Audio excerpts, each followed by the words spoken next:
Please subscribe to our channel. In recent years, the most recognizable horror anthology franchise is none other than VHS.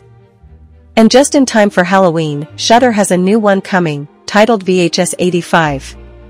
Much like the previous films, VHS 85 has a segment that is interspersed between the rest of the shorts, some of which exist independently, while one of them overlaps. The film continues the found footage gimmick of previous films, but this time places the time period in the mid-80s. So, instead of the super clean found footage films we've been seeing in recent years, this is the era of grainy camcorders, which somehow just adds to the terror. So this VHS 85 film summary and ending explained. Tnogged summary and ending explained. Ada is a performance artist who is against technology and puts up a stage play to advocate against it in front of a very small audience.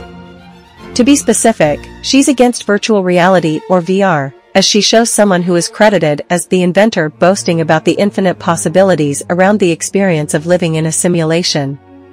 She believes that the general public has forgotten about the old gods and is only worshipping a techno-god, i.e., the god of technology. But she thinks that this techno-god doesn't exist, and hence, people should stop supporting this concept.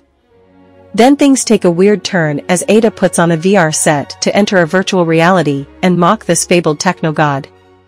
After a few minutes of awkwardness and cringe, the techno-god shows itself in the virtual reality and rips apart Ada's virtual version to pieces. Those wounds show up in the real world, and Ada turns into a bloody mess and perishes in front of the crowd. At the end of Tnogged, the audience begins to clap, and when the cameraman takes off Ada's headset, she looks like an animatronic robot because the headset has fused with her brain due to the techno-god's attack. Now, you can take this at face value and say that Ada messed with something she didn't have any idea about and faced its consequences. The audience's reaction to it is an example of how the line between reality and fiction is becoming blurry. That's why they are seeing Ada's death as a part of the act instead of feeling traumatized because they've seen someone die right in front of them. They have started to treat everything as a simulation of reality, and if nothing is real, then even death has no weight. Or you can see Ada as a part of the inventor and the techno-god's propaganda. Any kind of religion relies on fear to gain popularity. If people aren't afraid, they won't pray and beg. If people only believe in themselves, then these false gods won't gain prominence. That's why it's possible that the inventor has sent Ada to sacrifice herself in front of the general public so that they can fear the techno-god and worship it to avoid getting ripped apart by the deity of the modern world. Based on that final frame, I also think that Ada was an android, and she wasn't killed by the techno-god.